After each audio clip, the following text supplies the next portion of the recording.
Hi, I'm Tom Woods, and you're listening to the Libertarian Christian Podcast. Welcome to the show that gets Christians thinking about faith and politics. Get ready to challenge the status quo, expand your imagination, and tackle controversy head on. Let's stand together at the intersection of faith and freedom. It's time for the Libertarian Christian Podcast. Welcome to another episode of the Libertarian Christian Podcast, a project of the Libertarian Christian Institute. I am your host, Doug Stewart, and joined with me again is Kerry Baldwin, co-author with me and Dick Clark and Norman Horn on Faith-Seeking Freedom. And Kerry, we are going to talk about Christian morals and ethics. Yay. You ready to jump in? Yes, absolutely. Okay, so one of the reasons that we have this conversation is that we want to give our listeners and people interested in the book a little bit of like behind the scenes, a conversation about the topics, maybe a little bit of, what motivated us to put the questions in the way that we do, that kind of thing. The other thing that it does is it's like the closest to, hey, I wonder who wrote that question that everyone will get, because we don't spell out who wrote each question and we all contributed to each other's, gave input to each other's questions and so forth. But because we're talking about chapter 6, Christian morals and ethics, people know that you and I wrote most or all of the questions. I don't even have the list anymore, so we'll just act like we wrote the questions. Right. And the answers, I should say. Yeah. So the one thing that a lot of Christians have, and this was the one I'm pretty sure you wrote, a lot of Christians have the question when they encounter libertarians is that they believe that libertarians would, if they became a libertarian, they'd have to endorse things. So here's the question in the book. Well, if I became a libertarian, would I have to endorse prostitution? And so what's the answer to that? Nope. And so that really covers everything, really, that we need to talk about. So I think we'll just kind of wrap it up here. And thanks, everybody, for listening. Okay. I guess we really can't stop there, can we? No. We probably need to talk behind the question. We did want to simply answer that question with a no, but our editors really wouldn't let us. They were like, no, you have to explain yourself. All right. Thanks, Elise. Yeah. So the idea behind, do I have to endorse prostitution, is really the question, are libertarians really just libertines? Meaning they just, allow and either promote or endorse or in some way don't care about the moral behaviors of other individuals. Notice the question was not, do I have to become a prostitute? It was more like, well, do I have to endorse that other people do so? Right. And so, Kerry, I'll let you sort of elaborate a little bit as to why the answer is clearly no. Yeah. Well, first of all, libertarians draw a distinction between what should be illegal versus what should be considered immoral. So these are, this is a difference between ethics and legality. I think as Christian libertarians, we would say there are many immoral things, we call them vices, that we should never condone as being, a desirable part of society. But does that then translate to, should we make it illegal? Right. So this is the prostitution question. This is the drug use question. This is the suicide question or the assisted suicide question. Right.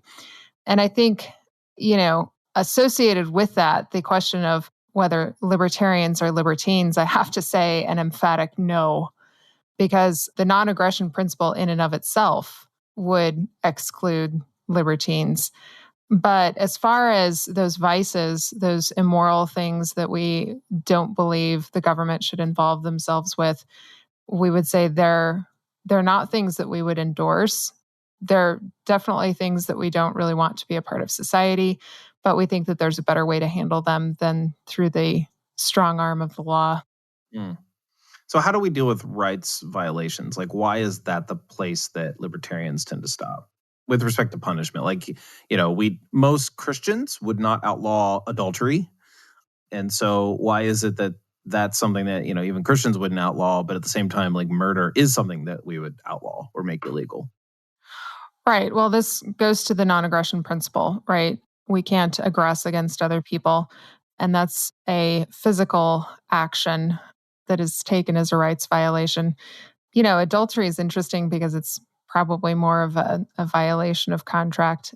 And, you deal with that through divorce, which is ending the contract, essentially. So we have the non-aggression principle. We also have proportionality. So you can't use more force in response to an act of aggression. Mm-hmm.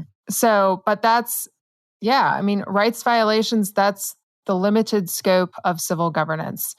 And beyond that, do we really want the government intervening in problems of vices? And I think that we can demonstrate an emphatic no, we don't want them involved in that. Yeah. Yeah, so that'll lead to a few other questions here we'll talk about. I will just sort of interject or insert the defense of what Kerry said about adultery being a breach of contract. As Christians, we also both believe that marriage is more than a legal contract. Right. But we're talking from the perspective of, rights, legal order, things like that. So just for those of you who align with us, just because we didn't say that we know that marriage is a covenant between a man and a woman, doesn't mean that it's not also, we're talking about it in terms of contracts in that regard. So yeah, just wanted to make that clear. In the legal sense, it's a contract. Yeah. It's too bad we always have to say what we don't mean also, or we also have to add this to it. But, I just wanted to cover our bases that we were speaking legal order related things. Yeah. So a lot of times, people think with vices, they're if we allow drug use to run rampant, then things are going to get really, really bad because more people are going to do it. Now, drug use is in a sense, I wouldn't call it a special case, but it's becoming a very clear situation where more people doing drugs isn't leading to more crime necessarily. And a lot of people are kind of coming around to that. But there are other vices or things that are illegal that are not rights violations. And they are things that Christians would look down upon. And I don't mean to look down upon, I shouldn't say it that way. They would be considered sins or even grievous sins.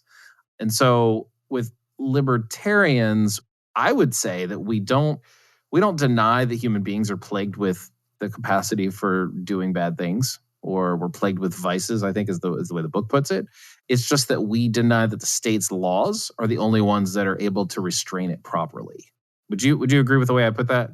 Yeah, you do have this sense among many Christians, especially conservative Christians, I think, that the role of government is to, quote unquote, legislate morality.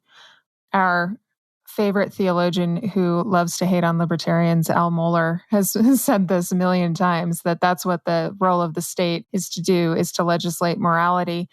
And although we would say that rights violations are immoral, right? If you can imagine a Venn diagram, rights violations are immoral. Mm-hmm. Not all things that are immoral are rights violations. And then the question becomes, well, is the proper role, the God-ordained role of civil governance, to extend beyond mere rights violations? And I think if we take an honest look at Scripture, we're hard-pressed to make the case that it's the government's job to make sure that human beings are free of the plague of vices or their sinful behavior. I think a lot of Christians, they don't really object to individuals doing things that sort of harm themselves. But if you allow things like drug use for parents, then all of a sudden that harms their children or that harms their family, or if we have moral restraint sort of embedded in the laws, then, the would-be profligate husband and father is going to be more restrained because there are legal, parameters for him. So if we lift the restraints in society, I think the big question is what about the harms to others? And sometimes those harms are, minimal or long-term, or they're not the father isn't violating his children's rights by sleeping around. And so, we could criminalize that, and therefore we could, quote unquote, protect his children. So this whole unrestraint, how do we protect people who are vulnerable? I think that's kind of at the heart of the real solid objections to lifting or deregulating vices. Yeah, well, I guess my question in response to that would be, well, who's the vulnerable, and are they even more vulnerable with these laws in place? Take drug use as an example. I cannot imagine that if the government decriminalized all drugs tomorrow, that parents would have some sort of ethical crisis as to whether they should allow their kids to participate in drug use. I do think actually that one detriment to having laws criminalizing things just so that kids don't get their hands on them actually prevents parents from having necessary conversations with their kids about drugs, about sex, about consent, about all those things. Because if they're not legal, it's very easy to say, son, you don't do that because you could go to jail. And if the drug war has taught us anything, it's that is not a deterrent. So if the conversation with your son is, hey, son, let's talk about why smoking marijuana before your brain is fully developed is a problem. Hey, son, let's talk about what consent is and the implications of sex outside of marriage and that sort of thing. Like, by having these things illegal, it doesn't mean kids won't do them. It doesn't mean that the vulnerable won't be vulnerable to them. Drug addicts are the ones who are getting thrown in prison for illicit drug use. And they're the ones who are vulnerable. They're the addicts. They're the ones who need to go through recovery. And, in countries where they have decriminalized, or areas of the United States where they have decriminalized, what we find is that the stigma of illicit drug use is removed, and those people are actually free and able to get into recovery programs without the threat of imprisonment. So, as far as vulnerable populations are concerned, I understand why we think that making a law will protect the vulnerable, but there's no reason to believe that is actually the case.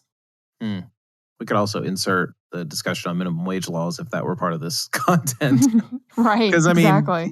Just because there's a law doing it is at the bare minimum is a virtue signal, right? Like, hey, we politicians have, signed into law that businesses have to pay a certain wage. Look at how we're helping the poor, or something like that. And that's not necessarily the case, although it could have, effects to that extent. It just may not be, doing it in such a way that they are actually worthy of praise, because they're certainly not.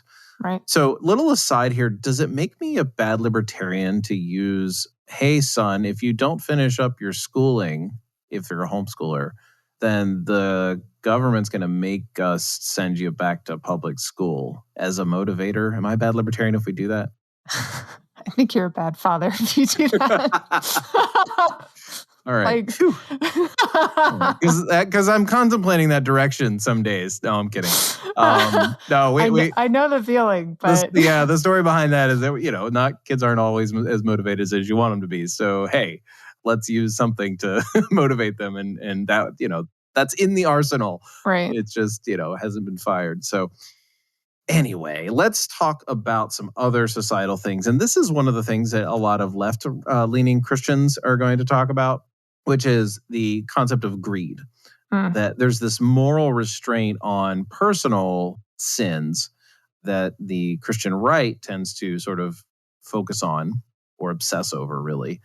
But then you have the progressives. I don't like calling them progressives. They're not. They're not progressive. The regress? No, I can't be mean. The Christian left, they really want to make sure that if there's somebody who's wealthy, that they're not taking advantage of those who are poor, or that people, if they, sort of handle the sin of greed, then we will have better equality. It'll protect the weak, that kind of thing.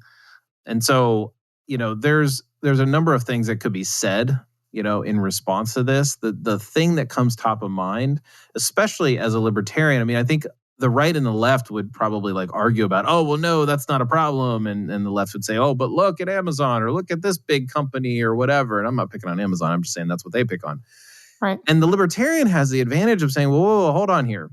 Let's actually take a look at how the state really infects the society, if you want to call it. That's one way of using it. How does it affect and enable the wealthy or the big companies to actually do the things that the left eschews, right? So they have an issue with big company not paying their workers a certain amount. Forget the concept of a living wage for a moment, but just hey, they're paid really poor wages and they have pretty poor working conditions in America. And the left has, I would even say a rightful grievance or complaint or something that actually is, resembles pursuing real justice, whatever that may look like. I'm going to be pretty vague about that because the details are important. The libertarians will say, well, here is how the state enables such things. Here is how the state gives enormous advantages to big companies in, certain areas and certain types of like tax breaks and all these other things that enables them to, treat their workers in certain ways, or it actually overregulates them in certain ways. And there's the other side of the equation, which is the state puts these workers in the type of position where this is their only option, right? And there could be better options if the market were a lot more free. So the government really doesn't protect the weak. It really enables the wealthy to be more in that advantage. That's the one thing that when I argue with people on the left, they just don't seem to realize how the state actually enables this inequality, this sort of way in which the big corporations tend, not always, but tend to do the things that they don't like. I don't know if you have any further thoughts on that. Yeah, well, I think you've answered it from the libertarian perspective. I want to throw in a Christian angle to it. The two greatest moral commandments in Scripture is one, to love the Lord your God with all your heart, mind, soul, and strength. And the second is to love your neighbor like yourself.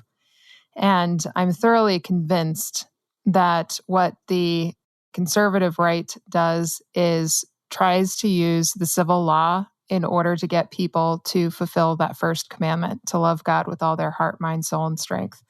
And that the left, liberal Christians, try to use the civil law in order to fulfill the second commandment, which is to love your neighbor as yourself.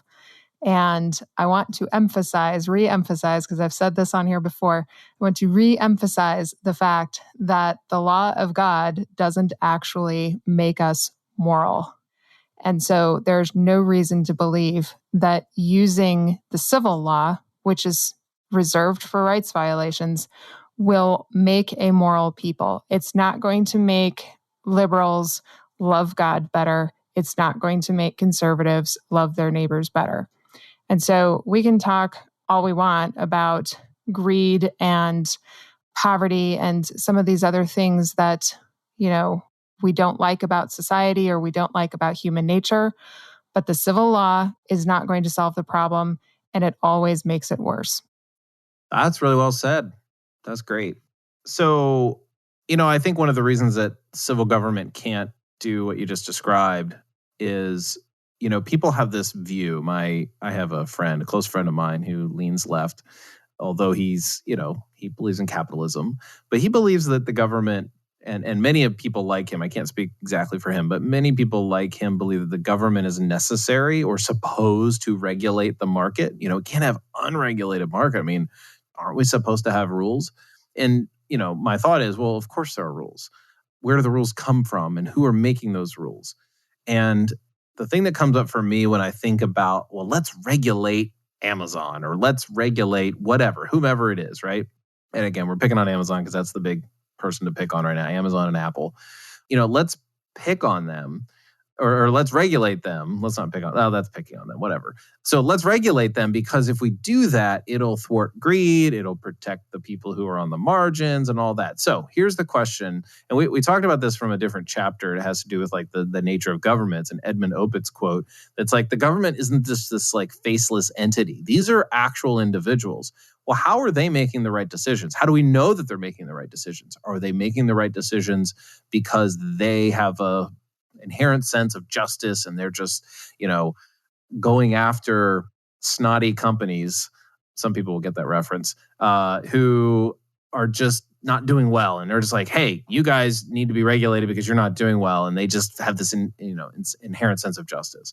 Or are they doing it because it enables their own agenda or the agenda or the livelihood of those in like their family? I mean, we know, and both the left and the right would even acknowledge and admit this, and even point it out when they see it, that there are a lot of politicians who are very well connected to the wealthy companies, to the big corporations, and so there's an advantage for them to do certain types of regulation. Also, on the flip side, you have things like the very same regulations were sort of written by the big corporations, because what happens when big corporations help write regulations that restrain themselves, it sort of like helps them manage the costs of doing business. And those are costs that they can incur without much of a hit, or they can sacrifice in some other way. Whereas smaller businesses like mom and pop shops, or even medium to large businesses, as opposed to big, huge corporations, mega corporations, that they cannot, abide by. So it's a competitive advantage that the state gives big corporations by simply being involved in their regulation. I remember when Obamacare was passed, the Affordable Care Act, that this was like a big gift to big insurance, because it basically said, hey, we're going to give you a bunch of we're going to give you a bunch of guaranteed customers because everyone has to have insurance. Yeah. Oh, really? Okay. Well, it's just like ridiculously obvious to me that those kinds of things happen. I mean, I realize even if you just take them at their word and say, hey, we just want everybody to be insured, it's like, do you not realize what you're doing here? So when you have this whole idea that democratic government is supposed to regulate the market in a certain way, it's like, how do you know it's doing it well? Wouldn't it be better if we could just like all regulate the market? Yeah. Yeah. And I think that's the thing that people really don't understand when, because a libertarian isn't saying that we should let, greed and misbehavior run rampant. What we're saying is that the best regulator of the market is the consumer. And the government, when the government intervenes and tries to regulate, they're actually taking that power away from the consumer to regulate. Mm-hmm. And as far as, reaching out to our more left-leaning friends, first of all, I just want to say I sort of miss the days of Occupy Wall Street and the 99% when they were making the connections between big corporations and the regulatory agencies, and that there was an unholy alliance between the two. But one of the people that I really think is super helpful in explaining why a freed market is essential to enabling this, peaceful, creative, compassionate economy is Gary Chartier. Mm-hmm. And, who he's considered a left libertarian, but he's got his book, Markets Not Capitalism, where he talks about, very frankly, the problems with the system that we have today. And if we're going to call that capitalism, then, he's ready to throw it out. But he really talks about those more left concerns about, the environment and social justice and, how do we deal with abuse of children and things like that? How do we deal with those things with the freed market? How do we regulate in spite of the absence of government? Mm-hmm. And I think he answers those questions wonderfully. In fact, it was the thing that convinced me to finally embrace the idea of a completely unregulated market. So, when we as libertarians are talking about regulation, we're talking about putting power back in the hands of the people, in the hands of the consumer, where it belongs, instead of government taking that away from us. Yeah. No, that's all well said. And he's definitely in the forefront of helping us think clearly about what kind of markets we actually want. Mm-hmm. And, sort of somewhat parsing the words and saying, hey, at least that's how I've experienced reading him. It's like, oh, okay, that's the kind of market I want. And whether we call it capitalism is sort of a preference to whether or not we think that term is redeemable. Right. Many of us think it is. But, sometimes, depending on the conversation, it's just better to leave it out and talk about the actual thing instead of like, what should we call it? That kind of thing. So the last thing we want to talk about, we've been talking about the vulnerable and those on the margins, people who are either victims or those in need, whether it's a person who's a drug addict, or whether it's actually people like orphans and widows and things like that. And what tends to come up for a lot of people is the idea of a safety net and caring for the poor. And if we have a society where we're just allowed to do anything we want, then somehow the mind, especially for the conservatives, but even for the left, because they're also concerned about this kind of thing, the mind just kind of goes toward societal breakdown. And what we really can't have happen is people living in destitution. And so there has to be some sort of safety net.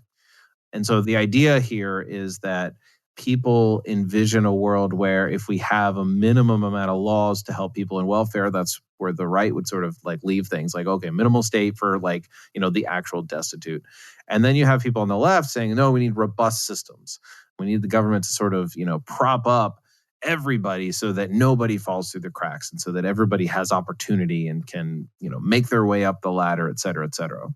And so the question is, how do we care for the poor without something like a safety net? And again, I've often conceded that if I'm having a conversation with somebody and the kind of state that they want, the kind of big government they want, if they really want one, is like for the government to build the roads and keep people from becoming destitute, I'm in. Like if that's the state you want, I'll make that trade if we can get rid of everything else.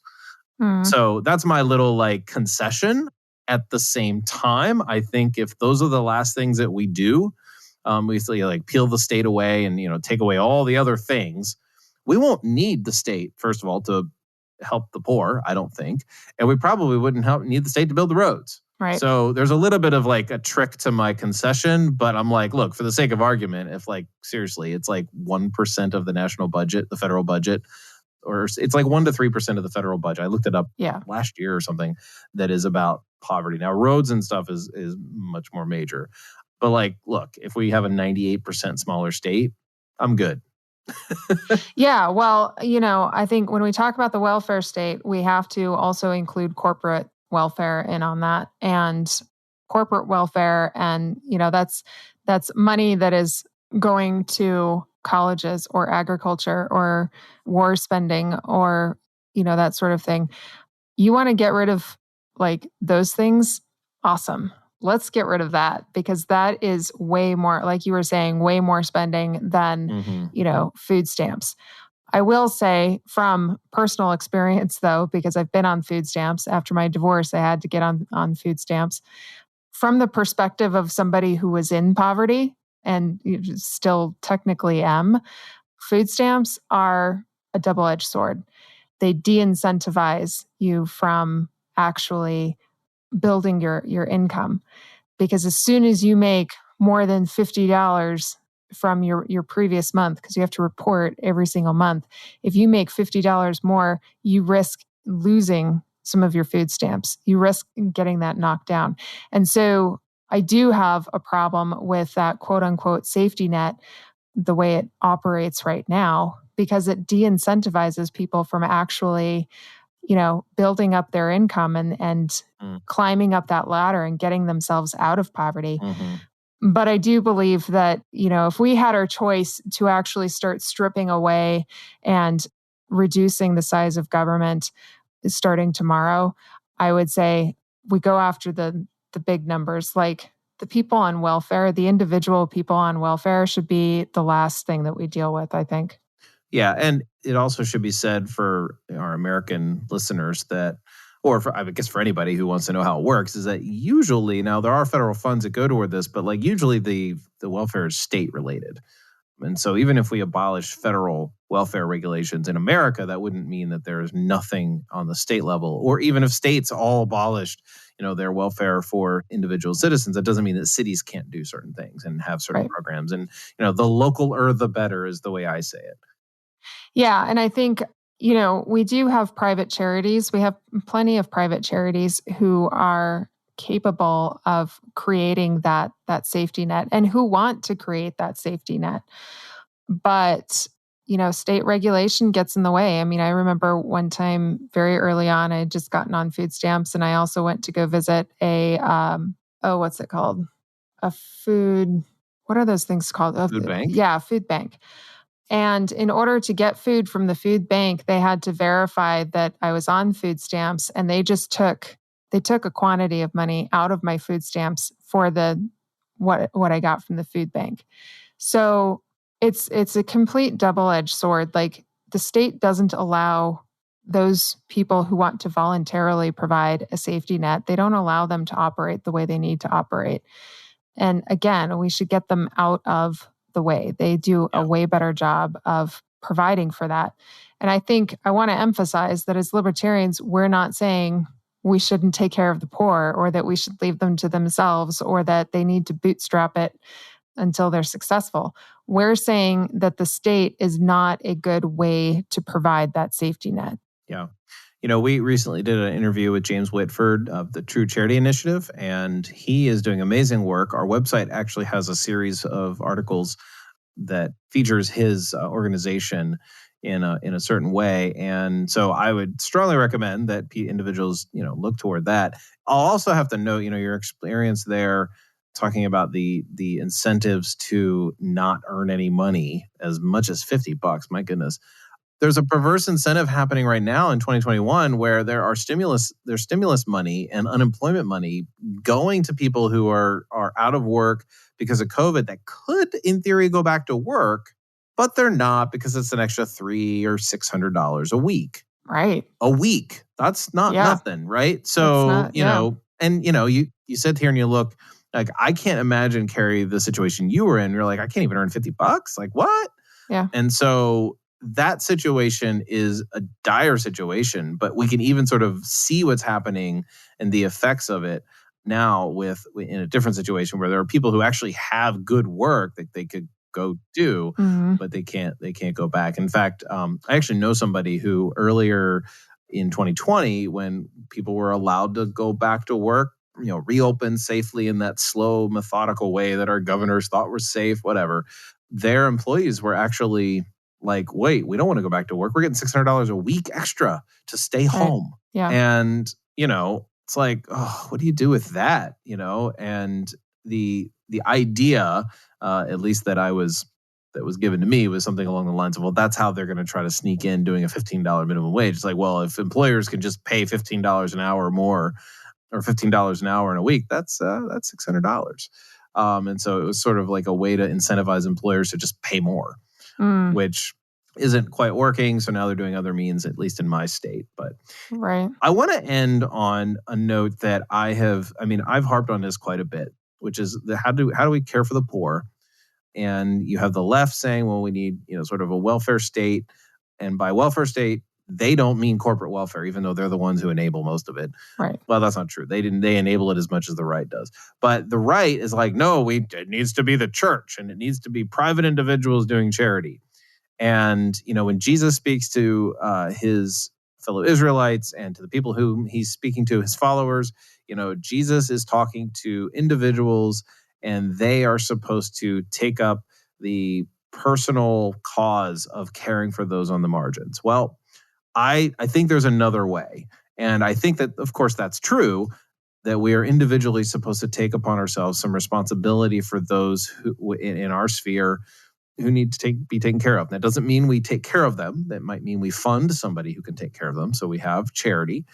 But it also means that we are allowed to form groups and relationships and institutions that actually do these things. So we're thinking of nonprofits. The state is one institution that in theory is an option, and it certainly is an option in today's world. But for the Christian, it's not an option if you're trying to do this voluntarily and without coercing others who may or may not want to, who may not want to, or share the vision. So the alternative is not just that we have, voluntary charity, or that we have the government do it. The other option is that what if we could live in a world where this is so incredibly rare that there's a person who is not flourishing? Wouldn't we want to live in that world? And that world, to me, looks like individuals creating opportunities for the poor to not lift themselves up by their own bootstraps, but to give them a helping hand, not in a charity only way, but give them the opportunity to be participants in a human flourishing world.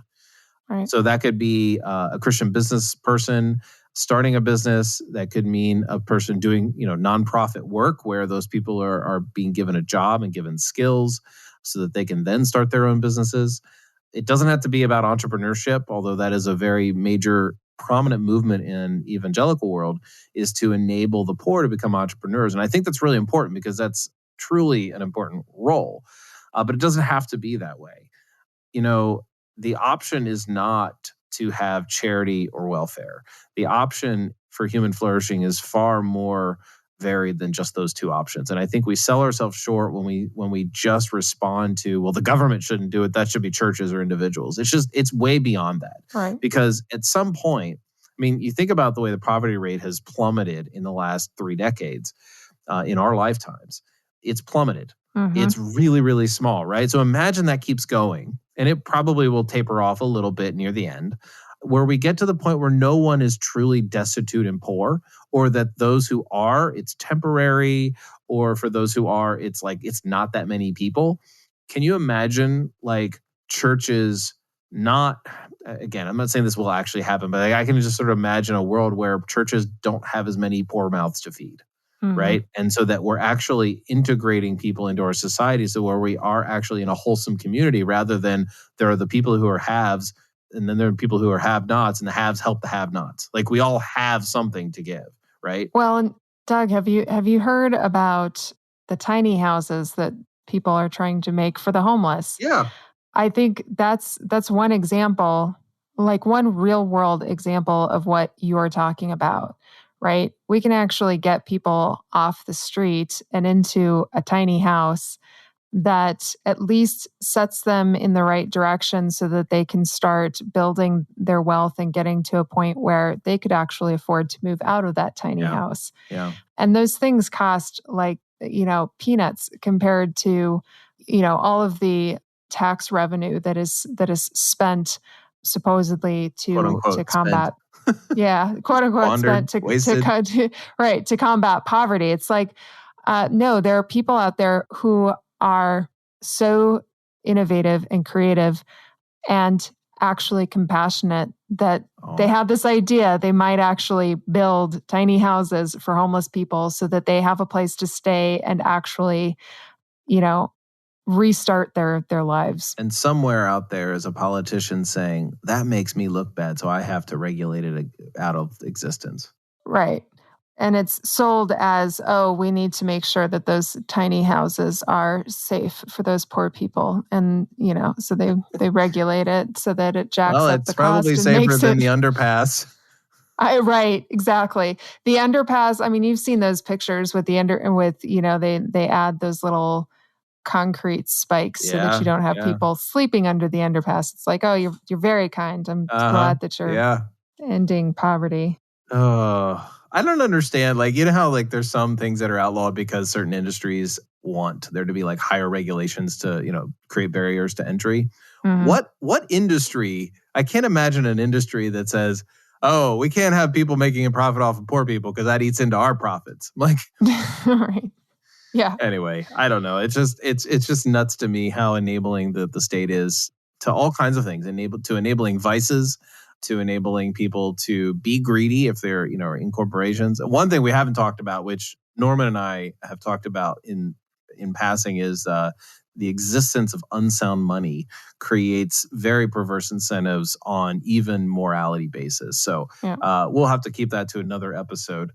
But well, Kerry, I think we've exhausted the discussion on this chapter, and I know we'll see you back for another episode on faith seeking freedom, and of course some of the other topics that you've been working on. So thanks for joining me to discuss. Cool. Thanks for having me. Thank you for listening to another episode of the Libertarian Christian Podcast. If you liked today's episode, we encourage you to rate us on Apple Podcasts to help expand our audience. If you want to reach out to us, email us at podcast@libertarianchristians.com.